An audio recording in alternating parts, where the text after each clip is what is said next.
Hello student, मेरा नाम दीपक विश्वकर्मा, आपका हमारे नए एपिसोड में स्वागत है। आज के एपिसोड में बात हम करने जा रहे हैं क्यूबा मिसाइल संकट।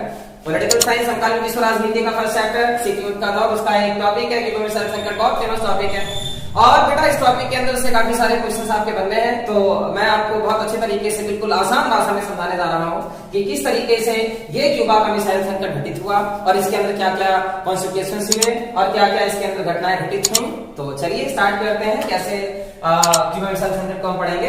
तो पहले आप याद रखिए कि जो क्यूबा मिसाइल संकट हुआ ये 1962 में हुआ। कब हुआ? 1962 में हुआ। तो इस संकट में दो देश शामिल हैं, दो नहीं 3 देश शामिल हैं। एक आपका यूएसए है जिसको साधारण भाषा में अमेरिका कहा जाता है, और एक यूएसएसआर है जिसको साधारण भाषा में सोवियत संघ हम कह सकते हैं। जैसा कि आपने जाना कि 2 देश हैं और तीसरा जो देश आपका है उसका नाम है क्यूबा। अब क्यूबा देश नहीं है, क्यूबा एक द्वीपीय देश है। कौन सा देश है? द्वीपीय देश है। तो देखो क्या है कि द्वीपीय देश उसे कहा जाता है जो देश चारों तरफ से समुद्र से घिरा हो। ठीक है, तो ये जो है क्यूबा नाम का देश, ये अटलांटिक महासागर, दुनिया का सबसे बड़ा महासागर माना जाता है। तो अटलांटिक महासागर के चारों तरफ जो घिरा हुआ देश है, चारों तरफ समुद्र से घिरा हुआ जो देश है उसका नाम है क्यूबा, और इसको हम द्वीपीय देश कहेंगे। तो सीधी सी डेफिनेशन ये हो गई कि जो चारों तरफ से समुद्र से घिरा हो उसको हम क्या बोलेंगे? बिल्कुल सही कहा आपने, द्वीपीय देश बोलेंगे। इसकी विचारधारा साम्यवादी विचारधारा थी। क्या थी? साम्यवादी विचारधारा। यूएसएसआर की विचारधारा क्या थी? साम्यवादी। ठीक, अब इधर हम आते हैं, अमेरिका की विचारधारा देख लेते हैं। इसकी विचारधारा है पूंजीवादी विचारधारा। तो 3 देश हैं और तीनों देश की अलग अलग विचारधाराएं हैं, और मैंने आपको बता दिया सन 1962।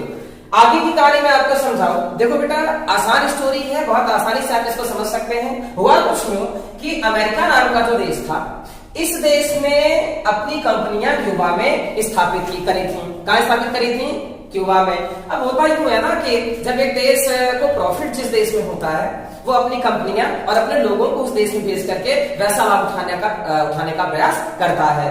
तो अमेरिका को क्यूबा में लाभ दिख रहा था।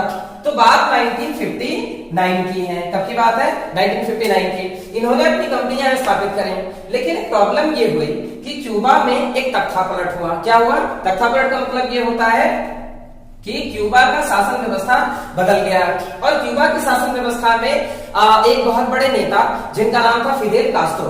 क्या नाम था? फिदेल कास्ट्रो। मैं नाम यहां पर मैं मेंशन कर देता हूं, आप लोग इसको ध्यान से देख लीजिए। तो फिदेल कास्ट्रो साहब जो थे, ये 1959 में यहाँ के शासन की बागडोर को संभालते हैं। तो हुआ कुछ यूं कि इन्होंने साम्यवादी विचारधारा को अपना लिया और सोवियत संघ की मदद ले ली।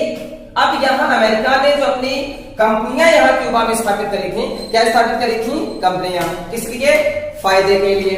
तो कंपनियों को लगाने के बाद क्या हुआ कि फिदेल कास्ट्रो साहब ने इनकी कंपनियां, जो यूएसए की कंपनी थी, इसको हड़प लिया या उसको अपने नियंत्रण में ले लिया। जबकि इस बात का पता अमेरिका को चला कि हमारी कंपनियां क्यूबा में जब्त कर ली गई हैं फिदेल कास्ट्रो के माध्यम से, तो अमेरिका ने एक छोटा सा आक्रमण किया। इस छोटे से आक्रमण का नाम है बे ऑफ पिग्स। मैं यहां साइड में लिख देता हूं, आप इसको ध्यान से देख सकते हैं। इस आक्रमण का नाम है बे ऑफ पिग्स। आक्रमण किसने करा? यूएसए ने क्यूबा के ऊपर करा। किसके ऊपर? यूएसए ने क्यूबा के ऊपर, क्योंकि इसने क्यूबा ने अमेरिका की कंपनियों को हड़प लिया था। अब जरा बातें ध्यान से समझिए। जिस तरीके से हम लोगों के साथ में ऐसा होता है कि जब हमारा एक देश, जब हमारा कोई दोस्त किसी समस्या में फंस जाता है, तो जो हमारा साथी दोस्त होता है वो उसकी मदद करने के लिए आगे आता है। तो अगर हम फंस जाएं या हमारा दोस्त फंस जाए, तो अगर हम फंसेंगे तो बेसिकली ये होगा कि हमारा दोस्त हमें मदद दे देगा, या फिर अगर वो फंसेगा या किसी प्रॉब्लम में पड़ेगा तो हम उसको जो है उसकी सहायता कर देंगे। तो एग्जैक्टली यहाँ पर ऐसा हुआ कि जो क्यूबा है ना, ये मित्र किसका है? यूएसएसआर का। तो इन दोनों देशों के बीच मित्रता थी। अब मित्रता किस लेवल पर थी? ये मित्रता कूटनीतिक और आर्थिक। क्या समझना आपने? आर्थिक और कूटनीतिक, कुछ भी लिख सकते हैं आप। आर्थिक पहले लिख दो, कूटनीतिक बाद में लिख दो, या कूटनीतिक पहले आर्थिक बाद में। अब कूटनीतिक जो होता है, कूटनीतिक आर्थिक दो इनके बीच में जो है मदद दी जा रही थी। यानी सोवियत संघ एक बड़ा राष्ट्र था, बड़ा देश था, और उसका छोटा सा मित्र था क्यूबा। तो इसने इसको आर्थिक और कूटनीतिक मदद दी। अब आर्थिक मदद का मतलब ये होता है कि जब यहाँ धन की कमी होगी तो यूएसएसआर इसको मदद देगा, और कूटनीतिक मतलब कि जैसे राजनीतिक सत्ता में कोई प्रॉब्लम अगर आ जाती है जैसे क्यूबा में अगर कोई तख्तापलट हो रहा है या शासन व्यवस्था बदली जा रही है या फिर प्रॉब्लम राजनीति पर आ जाए, प्रॉब्लम देश के राष्ट्रपति या देश की जनता पर आ जाए, तो ऐसी कंडीशन में जो मदद मिलेगी वो कूटनीतिक मदद कहलाती है। ठीक है, यहाँ तक क्लियर है। अब आगे क्या हुआ कि भाई इसने इस पर आक्रमण किया और भैया जी सीधा ये हुआ कि इसने क्यूबा ने अपने मित्र यूएसएसआर से संपर्क किया और बताने की कोशिश करी कि यूएसएसआर भैया इसने हम पर आक्रमण किया तो आप हमारी मदद कीजिए। तो यूएसएसआर ने कहा ठीक है जी, हम आपकी मदद के लिए हम कदम बढ़ाते हैं और हम आते हैं आपकी मदद करने के लिए। तो यूएसएसआर ने वायदा कर दिया और इसके तहत यूएसएसआर ने अपनी बड़ी बड़ी मिसाइलें, जिनको आईसीबीएमएस मिसाइलें कहा जाता है, क्या कहा जाता है, यहां मैं नीचे लिख देता हूं, इन मिसाइलों को कहते हैं आईसीबीएमएस यानी कि इंटर कॉन्टिनेंटल बैलिस्टिक मिसाइल्स। क्या बोला जाता है, दोबारा से पढ़ेंगे, दोबारा से बता रहा हूं, इंटर कॉन्टिनेंटल बैलिस्टिक मिसाइल्स। तो ये यूएसएसआर ने की सारी मिसाइलें क्यूबा में स्थापित कर दी। कहानी क्लियर हो रही है, किसने, यूएसएसआर ने क्यूबा में। अब देखो भाई बात ये हो गई कि इतने बड़े पैमाने पर आईसीबीएमएस ने स्थापित करा कि क्यूबा को एक सैनिक अड्डा बना दिया। अब ये अटलांटिक ओशियन बहुत बड़ा महासागर ये है, चारों तरफ फैला हुआ है, ये महासागर को पार करके आ रहे हैं और यहां पर अपनी मिसाइलें स्थापित कर रहे हैं। जब यहां मिसाइलें स्थापित हो गई तो ढेर सारी मिसाइलें बिल्कुल लगा दी गई पूरे क्यूबा में। ऐसा जो है दृश्य पहले कभी किसी ने देखा था कि इतने बड़े लेवल पर यूएसएसआर ने इसकी मदद किया। ऐसी कंडीशन में लग रहा था कि भाई साहब एक देश जो है ना, ये अपने दूसरे देश की रक्षा करने के लिए आ चुका है और अब कोई दिक्कत क्यूबा को नहीं होगी। बड़े देश का साया है और बड़े देश का इस पर एक आशीर्वाद है या बड़े देश का जो है नियंत्रण है क्यूबा के ऊपर। अब क्यूबा यूएसएसआर के अधीन हो गया और इसकी मिसाइलों के रेंज में आ गया। तो क्यूबा में बड़ी बड़ी मिसाइलें स्थापित हो गई। ठीक है जी, अब इसने मिसाइलें क्यों लगाई, इसका दो रीजन। एक रीजन ये था कि अमेरिका से इसकी रक्षा कर सके और दूसरा रीजन ये था कि भैया उस टाइम में चल रहा था कोल्ड वॉर और इतने बड़े पैमाने पर कोल्ड वॉर में हमें इसको यूएसएसआर ने सोचा कि इसको हराना है और इसके हराने के चक्कर में इसने इसको अपने रेंज में ले लिया। यानी कि मिसाइल लगा दी तो इसके 3 लेयर हो गए, 3 रेंज हो गया कि मतलब यहां से अगर यूएसएसआर यहां से अगर अमेरिका पर अटैक करेगा तो ज्यादा नुकसान कर सकता है, इतना नुकसान कर देगा कि अमेरिका दोबारा से शक्ति संपन्न बनने की सोचेगा ही नहीं। यानी कि पूरी शक्तियां इसकी तबाह हो जाएंगी, खत्म हो जाएंगी, नष्ट हो जाएंगी। ऐसा यूएसएसआर ने सोचा। एक तो इसकी रक्षा भी कर लेगा और दूसरा भी इसको खत्म भी कर देगा।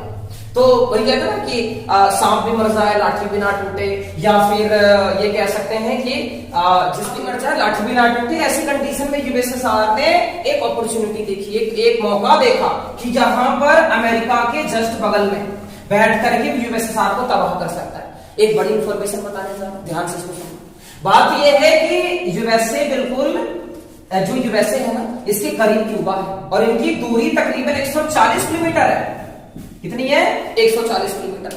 अब यहां से अगर वो सीधा यूएसए से पर अटैक करता हो तो यहाँ की दूरी तकरीबन 14 से 15,000 किलोमीटर है। तो भैया यहां से अगर आक्रमण करेगा तो ये यूएसए को ज्यादा नुकसान पहुंचाएगा। इसलिए इसने सोचा कि भैया अपना क्या करो, मिसाइल अपने लेकर के जाओ और क्यूबा में स्थापित कर दो। क्यूबा अपना मित्र है और यहां से मैं आक्रमण कर दूंगा और यूएसए को तबाह कर दूंगा। और इस शासन इस जो है इस नीति के तहत इसने अपनी सारी मिसाइलें यहाँ पर स्थापित कर दी और यहां से इसको अपने रेंज में ले लिया। आप देखो क्या है, अब एक बात और समझना, जो यूएसए है इसका उस समय का राष्ट्रपति, बात 1962 की, ध्यान समझने की कोशिश करेंगे हम। 1962 में अमेरिका का जो राष्ट्रपति था उसका नाम था जॉन एफ कैनेडी। ध्यान से देखने की कोशिश करेंगे, JF कैनेडी ये अमेरिका का राष्ट्रपति था। इनकी उम्र ज्यादा नहीं थी, इनकी उम्र लगभग 35 से 40 उम्र के 40 के बीच में थी और इनको कहा जा रहा था कि ये एक नवयुवक राष्ट्रपति है। ठीक है, तो भाई जॉन एफ कैनेडी है और क्यूबा के जो राष्ट्रपति थे उनका नाम मैं बता चुका हूं, जिनका नाम है फिदेल कास्ट्रो। क्या नाम है, फिदेल कास्ट्रो। अब हम आ जाते हैं भाई यूएसएसआर की तरफ। इसका जो राष्ट्रपति है उसका नाम था उस समय निकिता क्रुश्चेव। क्या नाम था भाई, निकिता क्रुश्चेव। अब देखो पूरी स्टोरी समझ में हमें समझने की कोशिश करनी है कि यूएसएसआर का राष्ट्रपति निकिता क्रुश्चेव ने निर्णय लिया कि अपनी मिसाइलें यहां पर स्थापित करनी है और यहां से अमेरिका को रेंज में लेना है। स्टोरी आगे हम देखते हैं। जॉन एफ कैनेडी, क्यूबा का राष्ट्रपति फिडेल कास्ट्रो और यूएसएसआर का राष्ट्रपति निकिता खुरुश्चेव। कहानी बिल्कुल सिंपल है। आगे क्या हुआ कि भाई जॉन एफ कैनेडी को ये इस बात की भनक कि यूएसएसआर अपनी सारी मिसाइलें यहाँ पर स्थापित कर रहा है, इस बात की भनक अमेरिका को 3 हफ्ते के बाद पता चली। कितने हफ्ते बाद? तकरीबन 3 हफ्ते, यानी कि 21 डेज। और जब अमेरिका को इस बात का पता चला तो जॉन एफ कैनेडी साहब ने क्या करा? अपनी सलाहकारों की मीटिंग बुलाई। किसकी मीटिंग बुलाई? सलाहकार, जो सजेशन दे सके कि ऐसी कंडीशन में हमें क्या करना चाहिए। तो जॉन एफ कैनेडी साहब ने सलाहकारों की मीटिंग बुलाई और मीटिंग में ये साबित हो गया कि भैया हमें क्या करना है कि आक्रमण नहीं करना है, हमें आक्रमण से बचना है। हम ऐसा क्या करें कि यूएसएसआर अपनी सारी मिसाइलें अपने यूएसएसआर देश में चलाता है, लेकर निकाल ले, यहाँ से मिसाइलें हटा दे और आक्रमण भी ना हो, युद्ध भी ना हो। तो एक बहुत बड़ा डिसीजन लिया गया। ये सन है 1962 का। तो डिसीजन ये लिया गया कि जॉन एफ कैनेडी ने ये बोला कि जो मिसाइलें यूएसएसआर से क्यूबा में लग रही हैं, इन मिसाइलों को आने दिया जाए, बट हम क्या करेंगे कि इस महासागर में एकदम बीचों बीच अपनी जंगी बीड़ों को यहाँ खड़ा कर देंगे। कहाँ खड़ा कर देंगे? अटलांटिक महासागर में। यूएसए को जॉन एफ कैनेडी ने कहा कि अपने जंगी बीड़ों को यहाँ हम लगा देंगे। जंगी बेड़ा किसे कहते हैं? जंगी बेड़ा उसे कहा जाता है जिसके अंदर ढेर सारे सैनिक और बड़े बड़े हथियार, बहुत बड़ी बड़ी मिसाइलें, ठीक, बड़े बड़े सैनिक उपकरण यहाँ पर तैनात कर दिए, है ना। वो बड़ी बड़ी जहाजें देखी होंगी आप लोगों ने, वॉरशिप कहते हैं इसको, जिसके अंदर जो है युद्ध की सामग्रियों से रिलेटेड युद्ध सामग्रियां, उसमें सैनिक भी है, परमाणु मिसाइलें तो खैर बहुत बड़ी चीज हो जाती है, बट उसमें मिसाइलें हैं, नॉर्मल मिसाइलें हैं, सैनिक हैं, बहुत बड़ी बड़े जो हथियार उसमें लगा करके यूएसए ने भेज दिया। अब ये सारी जो है जंगी जहाजें एकदम लाइन से खड़ी हो गई, है ना। ये देश क्यूबा है, ये यूएसएसआर, और बीच में खड़े हो गए। अब ये बीच का हिस्सा अटलांटिक महासागर है। इस महासागर के बीचों बीच लाइन से ऐसे जो है मिसाइलें लोगों ने जो है अपने जंगी जहाजों को, जंगी बेड़ों या वॉरशिप्स को ऐसे खड़ा कर दिया। अब एक तरफ क्यूबा, एक तरफ क्यूबा, एक तरफ यूएसएसआर, बीच में मिसाइलें। जब यूएसएसआर की जहाजें इधर आने लगी, देखने की समझने की कोशिश करेंगे कि यूएसएसआर की मिसाइलें जब आने लगी तो उनसे मुलाकात हो गई भैया यूएसए की मिसाइलों से। अब यूएसए की मिसाइलें यहां आ गई लाइन से और इधर की मिसाइलें यहां आने लगी। अब बिल्कुल आमने सामने खड़े हो गए दोनों। ऐसी कंडीशन में लगा कि तो होकर रहेगा, लेकिन ऐसा नहीं हुआ। बात हम करेंगे, ये जंगी जहाज है और इनकी मिसाइलें आमने सामने खड़ी हो गई। ऐसी कंडीशन में लगा कि पूरे वर्ल्ड में एक थर्ड वर्ल्ड वॉर स्टार्ट होने वाला।